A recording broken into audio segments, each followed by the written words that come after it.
Oh, wait. Hello, everyone, and welcome to the Literacy View. Woo! We have a special guest on tonight. He is a superpower, and this is my friend, Jake Sussman. Woo! Oh, me.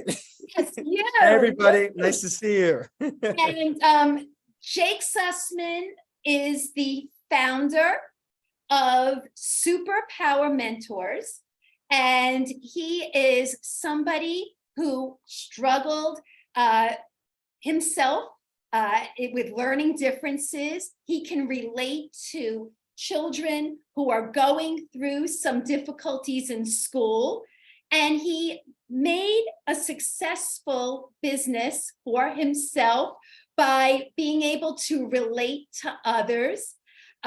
He'll tell you about his business when we get started, but I wanted to take this opportunity to just let parents and teachers know that dyslexia and ADHD does not have to hold people back, that Jake is successful, he is confident, he has high self-esteem. It might not have always been that way. We're going to find out tonight, but he is a wonderful model, and I'm sure we're all going to enjoy listening to his story. So to get started, here's my first question, Jake. So what gave you the confidence to be able to start a business if in fact throughout school, school was a struggle? Well, first of all, it's so great to be on, Faith and Judy. Really, I admire all the work that you do, and I'm so happy to be on and diving into all the things.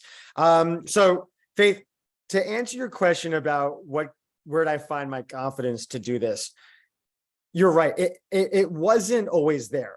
Okay, growing up, it really started in third grade, and it hit rock bottom in sixth grade, where I was 4 grade levels behind in reading, forced to read out loud in class, to the point where I developed a stutter. And I'll never forget the time when I was forced to read out loud in class.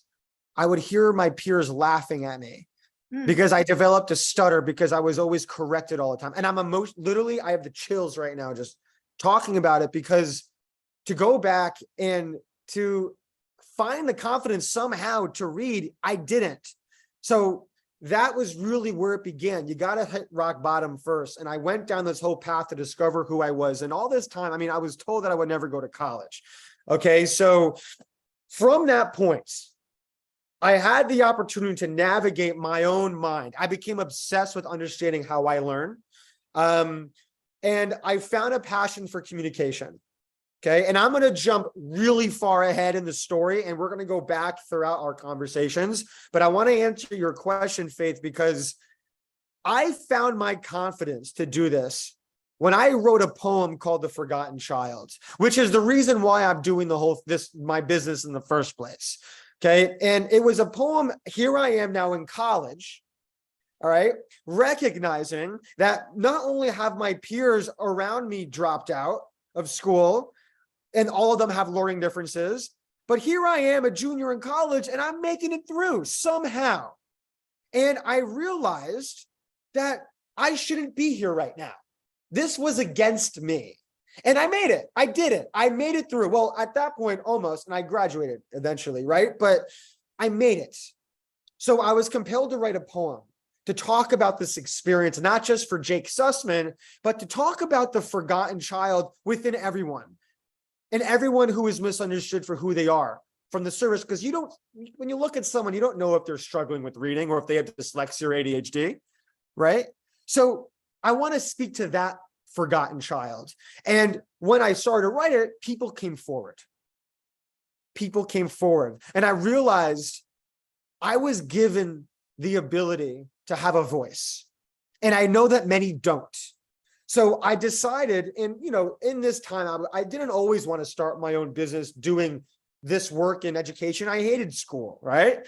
I ended up going into working for another company. I had some startup ideas, great. But then my good friend Harvey Hubble, who is he is a 3-time Emmy Award-winning filmmaker, decided to turn my poem into a film.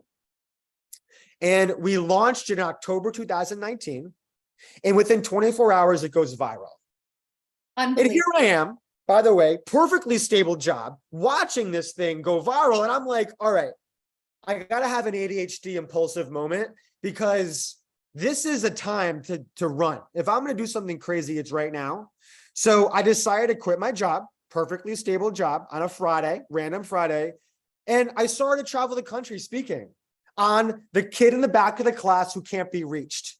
And every time I would speak, Faith and Judy, right, parents would come up to me and say, do you work with kids?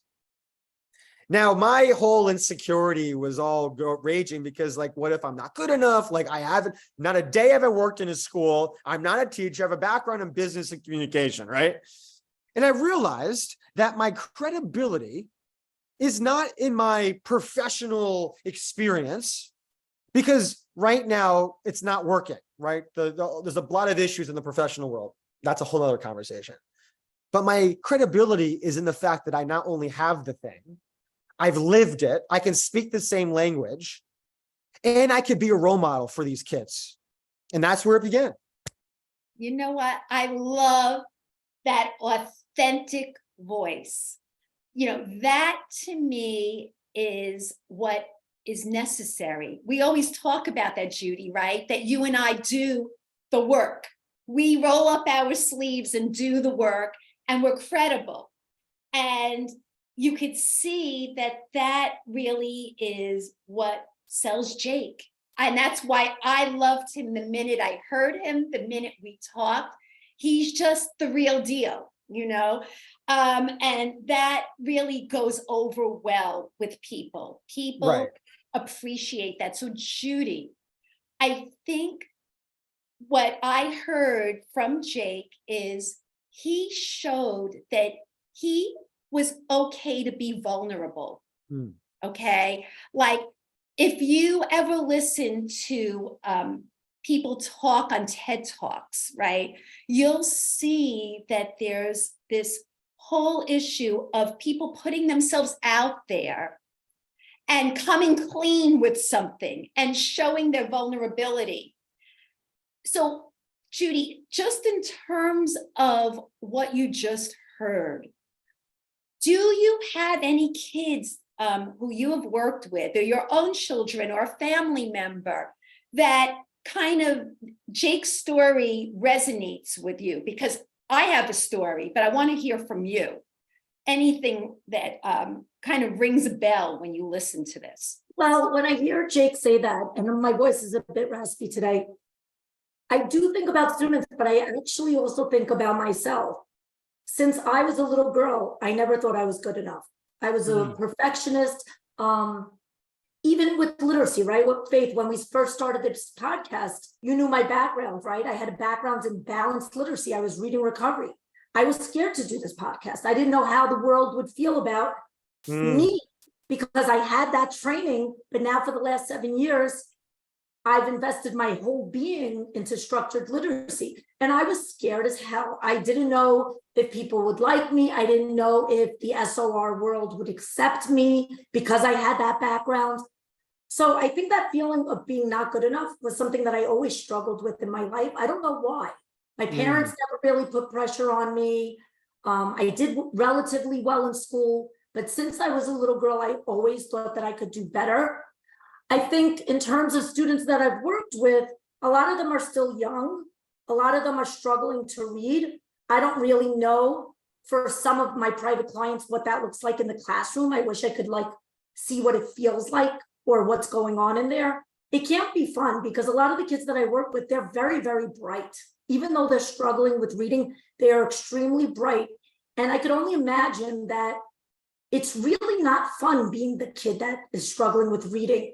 And the hardest thing to still see is that a lot of schools are transitioning, but not fully, that these kids that are struggling are not given the proper instruction, maybe for a half hour, they're given good phonics instruction, but the rest of their literacy block doesn't look good. And kids know that things are hard for them. And, I also use Acadian screeners a lot. And Acadian screeners are a big thing now in New York City. And kids have to read a reading passage for about a minute. In second grade, there's 3 passages. And in the other grades, there may be less. But I could, and I'm happy that those screeners are 1 minute. But it's really not fun for a kid that sees words and can't read it. It's so uncomfortable for me to see kids can't read. I think it's important information, but I think we have a crisis in this country. And until we really start talking about that self-esteem portion and realizing how painful it is, not only to their parents, but to the kids, we're not going to get as far as we need to. So I agree. I can agree I- with that. Sure, jump Can I in. hop in here? Yes. Okay, you both said so many great things. And I think as this conversation progresses, it's going to create itself. And for those listening, and Judy, you really nailed that on the head, because behind every strong person is pain. Right? And Faith, you're talking about credibility, right? So what is credibility? It's relative. You know what I mean? What defines someone who's credible? And I can't help myself but to think about what makes a good teacher versus a great teacher. A good teacher hears, but a great teacher listens. And there's 2 very different things. So when we're talking about self-esteem, and for our teachers watching this, and for our parents watching this, right? Listening is a muscle. Everyone can hear. Well, not everyone. Most people can, right? But to listen is a muscle, and that requires to lose the ego. It requires to be able to be okay with your past. And Judy, look, we have all struggled. And to be able to get vulnerable, and as a teacher, to relate to our kids, to look at a struggling reader who is in pain. I would have nausea whenever I picked up a book. How can you teach me Orton Gillingham or any type of structured reading program if I feel like throwing up? Now, the way that my teachers were able to get through to me was because they got vulnerable too. They told me they struggled too. We look at teachers like they're gods, because as kids, that's our entire reality. So if my teacher, I know all my teachers' names growing up. I forget the content, but I know their names. Miss Gill, loved Miss Gill in elementary school. Well, I know what made her amazing. She got eye level with me, said, Jake, I just want you to know I struggled too. Maybe not with reading, but with something else. And we're going to go through this together. That is what lit me. So, yeah. Yeah. So very interesting. Now, my story is a little bit different. So it was really my sister who struggled, and not academically. She had a speech and language problem. And, she still had that growing up, and that affected her tremendously. It affected her confidence. It affected self-esteem. It affected lots of areas of her life. But she ended up working her butt off. And this is what's misunderstood about these kids. These kids are the hardest workers. For me, I have to tell you, I didn't really work very hard, and I always got good grades. I was fortunate. It doesn't mean I didn't work, but I didn't work like she worked. I mean, she used to take a tape recorder into her lectures in college and record her lecture so she could play it back and take notes and be able to stop the pattern of speech so she could process it. It was just too much language all at once, and she would take her notes. And, it was very interesting because there's a big age difference between us. And I used to see how upset my mother would be. So it built empathy in me watching my mother deal with these issues. And so I always had a soft spot and kind of knew that I was always out for the underdog. That's what became my superpower, I guess, is understanding the relationship and understanding how important it is to be heard. So I think we all could relate differently, but I do think that what Jake just said before about listening, being that person who listens and shows compassion and can truly empathize with what is going on, that's a superpower. So Jake, Right. tell us a little bit about some strategies that maybe you have found successful. Sure. Actually, it's great timing because I did want to share something. We're actually building a course. So over the past 3.5 years since we started Superpower Mentors, we've worked with hundreds of families from all over the world, working thousands of hours, having the unique opportunity to get inside, right? And to learn really what's happening with these kids. And we've successfully been able to reach the unreachable. Okay. So what have we learned? And this is what I would love to share a little bit. So if we want to reach the ultimate goal, which is self-esteem and self-advocacy, because what is self-advocacy? When we say self-advocacy, what are we really meaning? Independence, right? What's the goal of every parent? One of them, at least, is for your kids to be independent. Okay. So where do we start? So there's a formula that we created.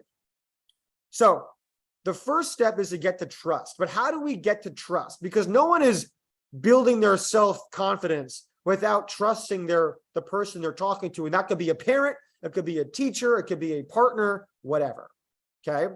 So it starts like this: vulnerability, which is what we're all saying, plus relatability equals rapport. Mm. Ooh, now, hold on, not done. That's one more time. Say that. Okay. One more time. Vulnerability plus relatability equals rapport. Then, once I've established rapport plus reliability equals trust. Wow. This is okay. So if we can accomplish that formula, we've officially reached the first milestone in being able to reach into someone who's vulnerable, who is insecure, who's afraid, and whose relationship with, let's say, reading is pain. Okay. Once we've established that trust, we can do anything. But we have to reach that first. So that's one piece of advice and something that I've learned in this work that I've done. Yeah. Love it. Love it. Judy, you have a son on his way to college. And I know you are absolutely panicked over the separation, right? So now you want your son to be like Jake, I'm sure, independent, strong-minded, being able to speak his mind. Any takeaways for your young man going off to college that maybe listening to Jake that you could see for an older student? That's a really hard one, Faith. I think as an educator in the classroom, I'm much better at teaching kids to be independent. It is the ultimate goal in the classroom, but for some reason, it's not the same in my home. Maybe it was working mom guilt, Jewish mom guilt. I don't know what it was. I mean, if you look in the corner, you can't see it. I have 35 Amazon boxes of slippers that have holes so that in the shower it's not disgusting. I keep asking him, do you need anything? So I think it's a combination of all of it. But that's the beautiful thing. That's called love. You know, it is called love, but I guess the ultimate goal is that, 3 weeks from now he goes away and I'm okay with that. And it's hard. It's really, really hard. And I think that, I'm a good person. I love him, but maybe ordering lunch to high school and making sure he had a delicious roast beef sandwich all the time wasn't the right approach. I don't know. So interesting. So, Can I, yeah, is that okay, please. Faith? Yes, So- go ahead. There's so much I want to say, but one of our partners at Superpower Mentors, it's an organization. It's actually the largest nonprofit in the country. They give scholarships to dyslexic college students pursuing STEM majors. Mm. Okay. Mhm. They're the largest in the country. These are kids that go to NASA, Lockheed Martin, amazing organization. Now, we've been working with them for the past 3 years, and they had a 30% dropout rate amongst their freshmen. All right. They're at 0 now because of our program. 0 are dropout. All right. So the question is, how do we do that? Okay. Because our bread and butter is transitional periods. And my passion is college, because 40% of college students drop out of school in the US. So I want to lower that. That's one of my self missions. Okay. So let's talk about this in your son, because I really feel like that, and I hope he's going to listen to this, but for all of our You might kill me, that are watching this, that are in positions of transition, let's talk about college for a sec, because that's the big unknown. There are a lot of odds stacked against him. And I'm not saying that I'm not saying he's not going to do well, but I just want to put out there what's coming. Has he ever been away from home before? He slept at his grandparents' house. Okay. Your son, for the first time in his life. He goes to the city. He's a wonderful boy. I want it to be about my kid. He would kill me. Okay, well, let's talk general then. Okay, let's talk general. For these kids, for someone who's neurodiverse, we have a terrible relationship with time. In general, time management, executive functioning, all that. Okay. So now it comes time for going into college, and it's a new environment, which is overstimulation. You have to navigate not only where the dorms are, where you're going to eat, when you're going to eat, your classes, the professors, where do I go, social life, and now accommodations office. And hopefully you get all your accommodations and communicating to all your professors. That's a lot of things to juggle all at once. For someone with a learning difference, we thrive when we're in complete control. You give me one job and I'm the best. But when you give me 10 at once, I fall. And that's what we're seeing with a lot of our kids that are transitioning into college. So now what? I'm not saying this to scare anyone, because I want to paint the reality and then paint the solution. Okay. The most important thing that we can tell our students that you can do right now is encourage the kids to find a mentor. Find someone that they can look up to. Find an ally. Okay. Sure, you can reach out to us, but I'm not making a pitch here. This is about reaching out to an ally, someone that they can trust, whether it's a professor. You're not a teacher's pet. It's actually strategic. Okay. Or just a friend that you can ask questions to. But the biggest hack in college that a lot of students don't think about is the syllabus. The syllabus is a snapshot of time. I can predict, I know exactly what is happening on October 14th, this coming fall. That's not life. That's not reality. But we get that in college. Okay. So the one piece of advice is to encourage our kids. And unfortunately, it's not going to come from mom. All right. Because at this point in college, our kids, my mom told me to make a list all throughout high school, and took my freshman year roommate. I saw his list and I had this big epiphany about lists, right? It's going to have to wait, or they find themselves a mentor or whatever. But if we can encourage them to use the syllabus and to look at it and plan and plop it in beforehand, if you want to do anything for your kid, get that syllabus and put it on their calendar, all the due dates. That's one thing I'd suggest. If you're going to do anything, do that. That's great advice. What about for little ones though, like in elementary school? Okay, let's talk about the little ones. All right. So in transitional periods, so like I'm transitioning from middle school, so elementary to middle to high.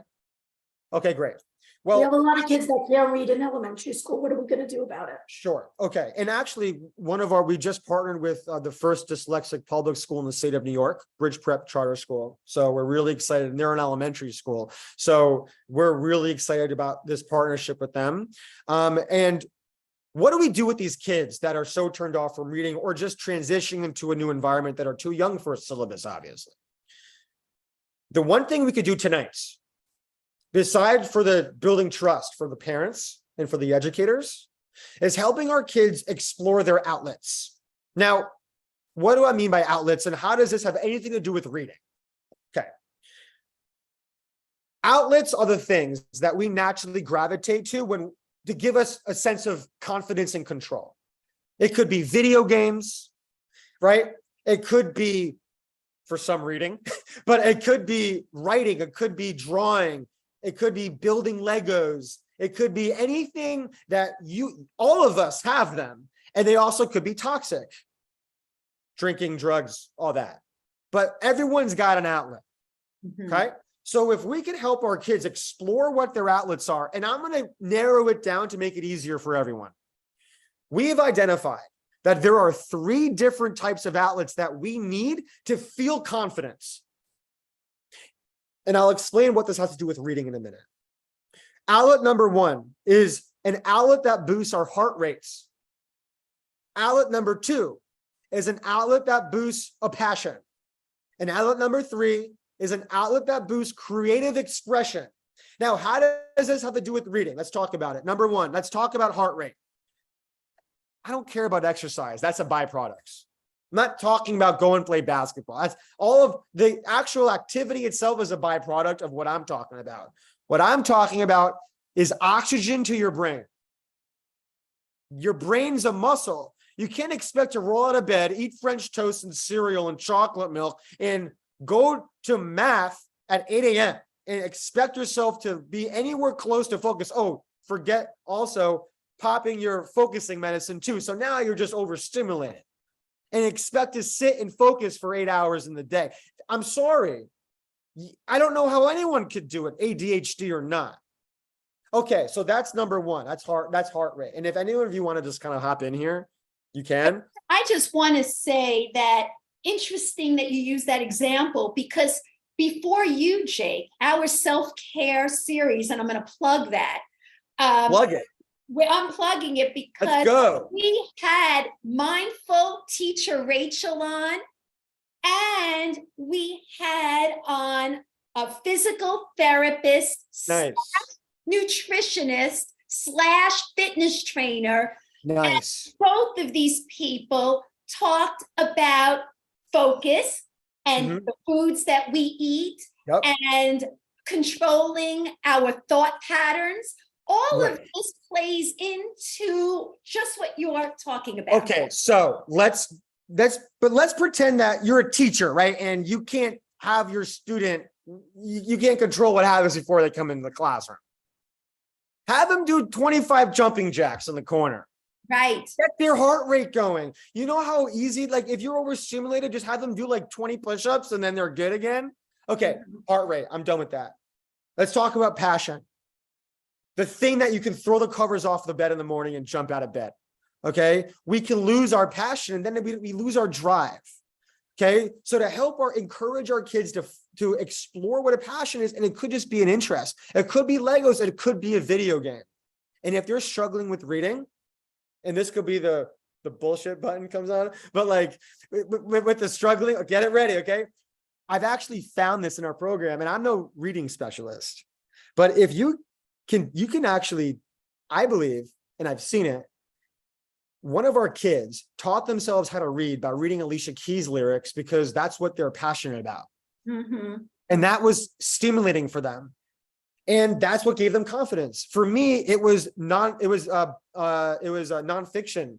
I couldn't read fiction, but for me, it was nonfiction and reading model train manuals. That was mine. Okay, so passion. Then is creative expression. Feeling expressed. It's very in the name. Okay, but that's to feel expressed. So to stimulate those 3 things, you win. Usually there's something missing. If someone's feeling down, that's where we can start to explore, well, what do we have to add to do this? And it will help us foreshadow possible suggestions for projects, lessons, even hobbies and interests. Anyway, so that's something else that we found to help with these kids. It has nothing to do with reading, but everything to do with it at the same time, because we're talking about walking into that classroom with a little chip on the shoulder. Right. Interesting. So, when Judy and I started to think about doing a self-care series, I think some people probably were thinking they should stay in their own lane, right? And not go there. That, it's called the literacy view, and that these things are not really about literacy. But now, Judy, after what Jake said, and he's making that gesture, like there's this holistic view, the whole child. He was the forgotten child, right? This whole child. It's not just like, structured literacy, but we have to take the whole child into consideration. Any thoughts on what Jake just said in kind of laying out that plan? I could tell you, Judy, that I was thinking of Tony Robbins jumping on a mini trampoline before doing a presentation to get his heart rate up, to get psyched for getting out there. I mean, if you ever watch any of his presentations, that's what he does. He jumps on a rebounder to kind of get the blood flowing. Your thoughts, Judy? So I think that what Jake says is really interesting, but I think that there's so many things in education that make it so hard to feel good. Like, for instance, if you go to college, they have a disability office. A lot of kids don't like that name. It doesn't feel good to go into the disability office, which some kids might say, oh, there's something wrong with me. Screw it, I'm not going there. So I think words have meaning, and that social emotional piece is so important. And I think that right now schools are going in the direction of choosing research and evidence-based programs. And everybody right now is going to be hyper-focused on fidelity. And fidelity is important, but it's also important to remember that we're dealing with humans and they have feelings. And unless we have that way of motivating those students and still having that creativity and still invigorating that passion, we are not, as teachers, we are not robots. Fidelity is important, but it's also important to think about how our students are feeling, giving them creative outlets. Like even Jake mentioning looking at music lyrics. That's brilliant if it worked for that kid. When I was a classroom teacher, I was never the type of teacher that would give kids that I knew had ADHD a hard time. When there was that kid that needed to look for a pencil, I didn't make a big deal that he needed to walk around for a couple of minutes and look for his pencil, which I would give him in a couple of seconds. Or I'd have a kid running in the hallway back and forth and then come back into the classroom. So I'm proud of myself that that came naturally to me. But I think right now in education, everything is so structured, which is great. But we still have to remember these are humans, these are people, they have feelings. Calling things a disability office might not make somebody feel good. Words have meaning, kids have feelings, teachers have feelings. So I think, it also stems from the top, right? How are administrators making their teachers feel? Are they feeling safe to do these things that Jake is suggesting? Right. Some buildings they might. Some buildings, Right. the boss might look at you and be like, what the hell are you doing? Wow. By the way, I love what she said, Jake. Yeah. I saw you looking like you were ready to jump in 3 times. I'm always ready to jump, Faith. I love it. I love it. Come on. I love your passion. Go ahead. Faith, I just wanted to say something. Jake totally fits our formula of no bullshit. Exactly. Yeah. Exactly. I'll call it out. Oh, I need to Exactly. get one of those. Come on. Definitely. We're in the no BS zone. Go ahead. No, it really is a no BS zone. And I'll say that it's very, when I talk to teachers, I give them like kind of the reality check, and I love my teachers and you all are amazing. right? But I also say practice what you preach. And what do I mean by that? Is you're in the field of learning. So the best way to be relevant is to be relevant and stay up to the times. Like ChatGPT, for example, an AI, which is scaring everyone. Well, you know what we're doing in our mentoring program is I would have a kid give me a scenario about like some zombie invasion, and then we have ChatGPT write a whole script on it, and then we start asking it questions, and it's answering it. And what we're doing, though, is we're using something that's relevant, that's what everyone's talking about today, and then we're bringing it down into a creative way. And you know what? Like even just saying the word ChatGPT or Roblox, you're now relatable, and you just got these kids perk their ears up a little bit. Exactly, exactly. You're not behind the times. And I'll plug that episode too. We did an episode on AI, Come the on. literacy view. So although we might not be your age, we are rocking it, right, Jake? Hell yeah. Exactly. Age is relative, babe. Hey, can I ask Jake a question? Go ahead. So Jake, how did you finally learn how to read? I know you mentioned nonfiction, but what was your story? Like, how did it finally happen? And do you feel like you're a confident reader now? You know, that's a great question. It's still relative. I do still struggle reading emails, texts. I am the worst. Just call me, right? Like you got to know where your strengths and challenges are. Now, where I found my confidence. Remember, you called me on a Saturday morning, like it's 8 o'clock in the morning. Yeah, no, it's bad. I really need a secretary or an administrative assistant. No, don't become that person. Why are you calling me? We don't like that bullshit. Okay, no, but let me go into this for a sec because it's actually very interesting. And my inspiration for wanting to learn how to read came from a passion. It did. It had nothing to do with the classroom, actually. The classroom gave me the mechanics, but my fire to want to do it, which is very different because that's what causes me to retain the information, was model trains. That was my thing. I'm obsessed. And I wanted to learn what the words were saying. I wanted to understand how to build it. So I forced myself. I was like, everything that I wanted to learn with reading related to trains. I would watch movies with subtitles. So I got used to hearing the words. I'm an auditory learner. So I would hear the word and put it, and I would see the word and hear it. And I would be like, oh, that's what that means. Cool. Or that's what that sounds like. And I'm starting to do this on a repetitive scale. At the same time, I did go to a school that specialized in kids with learning differences. So I want to give really full credit to that. But I will say that wasn't possible, though, without my willingness to want to do it, which came from a passion. Thus, going back to the beginning of these outlets, we can find the passion to relate it all back home.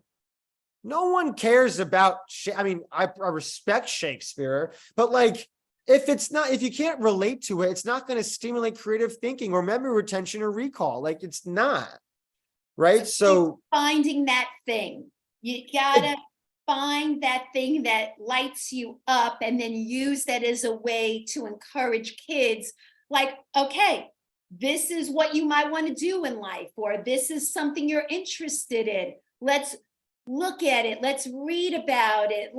Give them a reason. Soccer. I'd be like, oh, like, what do you like? Soccer. I love soccer. Okay, so let's find something that has to do with soccer. Mm-hmm. Right? Let's start with that. Let's relate it to something that at least when they're triggered, because we're dealing with triggers. What if we can take reading in the trigger associated reading, like the same trigger, like getting up off the couch to go work out? Like, what if we can actually relate it? Instead of it's just an activity. No one's born knowing how to read, right? You have to learn it. Just like exercise and why does someone want to go work out versus someone that sits on the couch and watch TV all day? What's the difference? They're both activities. So I think, in my opinion, if we can re-look at reading and our approach to it, like it's another activity that we have to do for our health. It's a human right, just like exercise. If you don't exercise, I'm sorry, you're not going to live very long, right? You got. I better hit the gym. I skipped it today. And I feel no, but the same thing with reading. If you don't read, look at our prisons, right? So the point, though, is that if we can approach it like going to the gym, right, and the same type of triggers, like I can hire the personal trainer and lose the weight. It doesn't mean I'll keep it off. It has to do with when the music's not playing at home and no one's looking at me. What am I doing? It's very true. And I think what you say, Jake, is so important. I think, there's no magic bullet. Schools are going to have curriculums now. They're going to have phonics now. But at the end of the day, if kids don't get a chance to apply and actually practice reading, I don't care if your lesson was great, but if kids don't have a chance to read decodable passages as early readers, and we don't make that time in our literacy block, we're not going very far. And that's why a lot of schools are going to say, oh, our data, it's not shifting, it's not working. No, kids have to read. That's going to be my number one mission as a literacy coach, to say, when are the kids reading? Right. Who's listening to them? Who's giving them feedback? Who's sitting by their side? None of this drop everything and read dear time anymore. This garbage. Yeah. Right. So Jake, in listening to this, I had a lot of thoughts about what you were saying. So I always talk about the difference between motivation and habit. Nice. And I could tell you that motivation is overrated because, and what I mean by overrated, I am motivated to do things, but if I'm not wanting to do something, it's hard to get motivated, but it's much easier to build a habit. And so the habits that we set forth as parents or teachers need to be structured just like the instruction is structured. That has to be built in to the calendar.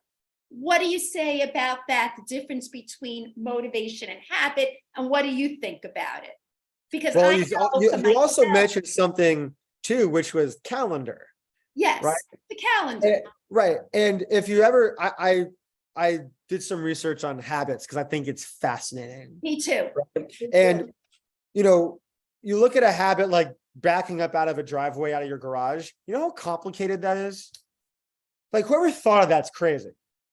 You know what I mean? Like, you got to determine speed and distance and pressure on the pedal, and you're doing it backwards. Then you got to look at the oncoming car coming. Like, it's crazy, but yet we do it like that. And I think that's cool. So what I hear is, what is motivation? What's the flame, right?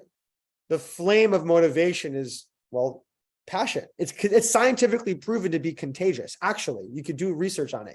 It's really cool. Okay. So what's the thing that's going to throw the covers out of bed? You know what I mean? And I want to make sure I'm answering your question properly. But when it comes to building habit, because we're talking about two different things, I think, right? Yes. Yeah, yes. I think they're very different. Like, a habit is, what's the morning routine like? What's the first thing you're doing when you wake up in the morning, right? What is your child or student doing when they walk into the classroom or go downstairs to the kitchen? Are you telling them that it's time to leave at 8 o'clock and they're late every single time, so you start every day with failure? Or are you saying we're leaving at 7:45, which gives them a 15-minute buffer? You know what I mean? Like, how are we incorporating habit work into the day, into the morning? And I always say, win the morning, win the day. It's a big belief that I have. So yeah, I think they all kind of go hand in hand, but it also could be too about what the relationship is with time. Like I said, this is actually something that I get a lot. And I think I'm going to answer your question in a long-winded way. and stop me if I'm going off track. But I get this a lot from parents, which is the fight before dinner. What do I do? That fight before dinner every night, there's always a blowout. Like, and I'm like, what are they doing? Playing video games. Okay. Right. Like, that's usually where the fight stems from. So let's talk about this, because we're dealing with bad habits, right? And we're also dealing with the motivation and parents and arguing and all that stuff. Okay. I would love to dissect this if that's okay, because I think it's really relatable to creating a neurodiverse friendly home. Okay. So let's take this fight before dinner. What's happening? A parent calls their child, honey, it's time for dinner. All right. They say, and they keep playing. Meanwhile, you've called their name like 5 different times. And by the 5th time, you're yelling. Yes. Relatable. By the 5th time, though, Johnny is like, why are you yelling at me? Right. And it's all this fighting. And you're like, well, you were ignoring me. Then you were like, no, I wasn't, and all this stuff. Well, let's look at that, though. What's happening is that our kids are in hyper-focus mode. All right. And it's important that parents and teachers understand what's really going on behind them ignoring you, right? They're in hyper-focus mode. When you're in hyper-focus mode, space, time, hearing doesn't exist. I'm literally texting and my girlfriend's in the middle of a conversation with me. I look at my phone for 2 seconds and it's like she wasn't even talking to me. I'm sorry. I'm sorry. Okay. Anyway, that's the separate thing. I don't want to bring that into this. Okay. No, it's great. She has ADHD also. So we have a blast with it. There's no lose here. It's great. Anyway, so you got to understand what's going on. Your child is not ignoring you. They're hyperfixated on the screen. They're stimulated. So what's a good solution with this? Instead of yelling across the room and even saying, putting on the Alexa 5 minutes and having it just go off, because kids don't see time well. So what do we recommend to parents in this moment on the topic of habit and routines and motivation? Okay. Instead of yelling from across the house, you walk into their room, wherever they're playing, which it shouldn't be in their room, but usually it is. Okay. You sit down next to them and say, put your hand on their leg or on their, well, that's my hand, but pretend it's the leg, and then, or on their shoulder, which is stimulating, right? It breaks their hyperfocus and says, Johnny, 5 more minutes. And he's going to look at you and he's going to say, okay, now you're almost there. But now Johnny doesn't see 5 minutes though. He just hears it, not listens to it. So I recommend to all of our parents, buy yourself a time timer on Amazon of where you can visually see time. Put 5 minutes on so Johnny can see what 5 minutes means, because now Johnny can work backwards from time. Now Johnny can visualize it, and let's give Johnny a chance to succeed. Mm-hmm. Mm-hmm. I'm telling you, it's like changing lives. Yeah. So yeah, I want to say, I used to have one of those types of visual timers in my room as a reading specialist. Yeah. And it was very effective to be able to see the red part, because there was like a red little piece going, and they could see. They can see it and learn, build habit around, okay, so 15 minutes, I visualize the pie. Okay, I got it. I know what that looks like. Yes. So, okay, I need to do maybe one more level I can do, right? And let them be successful. Yes. And if they don't do it, then we can discipline, but let's do it in their way first. So, anyway. Yeah. I was once given a piece of advice that I thought was very interesting by a psychologist. Yeah. Try not to make dinner time always the same old conversation that's negative. Did you do your homework? Did you do this? Did you do that? Yeah. Just try to have like a normal conversation, because I am a bit of a to-do list kind of mom. Did you do this? Why didn't you do this? Having just a normal conversation. Hey, how was your day? And just like sharing experiences rather than kids just dreading that experience of being together. Right. The family. Yeah. We all do that. Yeah. I think we're all guilty of that, Judy. Yeah. because it's like once you kind of get them in the same place together, you just want to ask them all these questions, and the last thing they want to do is respond at that point. Right. Can I say something Yeah, go controversial? ahead. Yeah. Can I say something controversial? Is that all right? We're gonna say bullshit. No, you're gonna no. I mean, like I'm. So I think I've said this last time I was talking to Faith, but I want to bring it up again because parents are going to be watching this, and I Yeah. want them to grab dad. Because I've worked with hundreds of families and only a handful of dads. Me too. Where is dad? Okay. And I'm not saying dad's not around or dad's not trying. Okay. But this is something I've seen. And I don't know if in your work, if you've experienced working with mostly mom versus dad. Okay. But our kids, growing up with a learning disability, right?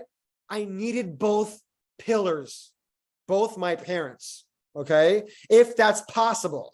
If it's possible, I want to recognize that it may not be possible, but if it's possible, okay, to bring dad and really encourage dad to bond through other means and just let it happen, right? Let the journey happen in its time. But I know it's emotional. A lot of times it's reliving your pain past through your kids. It's very deep, right?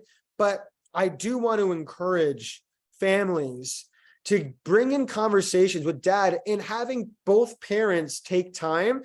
My parents used to do this thing called date night, where each of my parents, because most of the attention was on me because I was the one struggling the most. I have two other siblings. They would go out of their way and have date night with each of my siblings, including me. And it wasn't together, it was one-on-one. So dad will take me to the Knicks game, mom will take me somewhere, and each parent I developed my own unique relationship with, which, by the way, made that family time really fun. So I know it may be a touchy subject to some families listening to this, but if there's a way to team up, whether you're married or not, but if there is a way to team up together, your kids, that's what they need from you, especially those who are neurodiverse. That's all I'm going to say. Such good advice. And, it's interesting because, it seems like it is mom who's always the one trying to create this very structured environment. And then it's always like dad who's there for the fun of it, and I'm not saying it's in every family, but it's like when it comes time for the weekend or play or whatever, like dad is perceived as the fun one and mom is perceived as the one who is, oh, she's bothering me, she's nagging me, she's this, she's that. Where what you're saying, Jake, is it's healthy that each parent, whether together or not, Yep. that if you aren't the only one kind of setting these rules down and wanting to check in all the time, that at least they could see that it's more than just one person doing this. Yeah. And like having a game night or playing categories, which actually could be triggering to some kids, so maybe not. But like, actually, it became fun later on, but I could understand why it may not be early on. But like, just let's like take the pressure off a little bit. When it comes time for family dinners, just make it fun, and let's just like start to maybe do something different. Go have a picnic outside. It's beautiful out, right? Don't just eat in the same dining room. Maybe just try once a week, go on a walk with the family, just something. And I think what will happen, bringing it back home to the classroom, is that's like an anchor, right? Like having a calm home can come into the classroom, especially when it comes time to tackling a challenge, to be more likely to want to tackle that challenge too. Right? Anyway, we're walking around thin lines here, but I do just want to just make sure we touch upon that, because it is a holistic approach to encourage a child to be more self-confident, advocate for themselves. There's not one size fits all model. Yeah, I think that's really good advice. So before we started recording, Jake, the three of us were talking about your own school experience. and some of your own struggles. And then you told us about when you went to a private school, a yeshiva, how different that environment was and what you learned from it. Hmm. Do you mind sharing what you talked Yeah, for about? sure, for sure. So I'm Jewish, and I have been very fascinated with Jewish education. Okay. Statistically, Jews over the past thousands of years, quick 2-second history lesson, we've been subject to prejudice for thousands of years. Okay. And it's been illegal to be educated as a Jew. So the question is, where did this education come from? So I wanted to understand this because I learned that, and I wouldn't consider myself to be Orthodox, right? But I learned that it's very unique. And there's something that perhaps the modern day education system can learn from this way of teaching. Okay, so I went to a yeshiva, and for those of you that may not know, it's an Orthodox school dedicated to learning the Bible, the Torah. All right. And I learned something fascinating. And for our families trying to get a little bit like, whoa, where's this guy going? Just hear me out. So the real big difference between an Orthodox yeshiva and a university library is the library. There we go. Okay. You walk into a library of a yeshiva, you can't even hear yourself think. You walk into a library of a university, you can drop this pencil and you can hear it. So why is that relevant? And how does that relate to today? What can we learn from a library so loud you can't hear yourself think, and a library that you can hear yourself think because it's so quiet? All right. What I learned was that the library that's so loud where you can't hear yourself think, there's something cool happening. It's called chavrusa style. And you add a little phlegm in there. Chavrusa style, right? Oh, all right. So, yeah, l'chaim, right? What is a chavrusa? It's basically, you are matched like a mentor. You are matched to another classmate. And the homework is not to do it on your own by yourself, but is to take the lesson that you just learned in class and debate. Right? You don't hear in this case, 3 Jews, 4 opinions. You're literally supposed to debate and talk. And it goes from one-way receiver of where you're just receiving the information to now where the student becomes the teacher. And now you're talking about it. You're diving in. You're doing this assignment together. So what I've learned, long story short, is that the yeshiva education model, the Jewish education model, takes a whole mind approach. They're stimulating every type of learner in that classroom. At what point in our history did education become every man for himself? Fascinating. So long story short, that's something that I've learned. This is a policy piece, but how can we take an every man for himself model, which isn't working, to making it collaborative? So interesting. Yeah. Judy, like I said, we talked about this before. You said your experience was a little different from what Jake was saying, but what are your thoughts about debate and about collaboration with kids needing to kind of talk and switching roles from becoming student to teacher, to be able to learn and express and really think critically about these issues?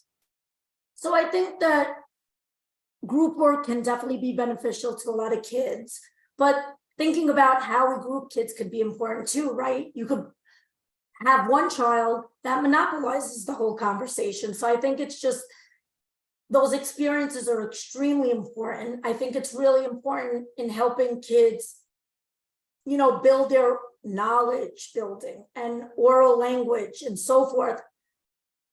But when you have struggling readers in that group, that's still going to affect them also, right? They might not be able to read the page, and maybe the other kid's going to want to read the page with them. So I think it can be positive. I think it's about cultivating the right environment for that experience to go well.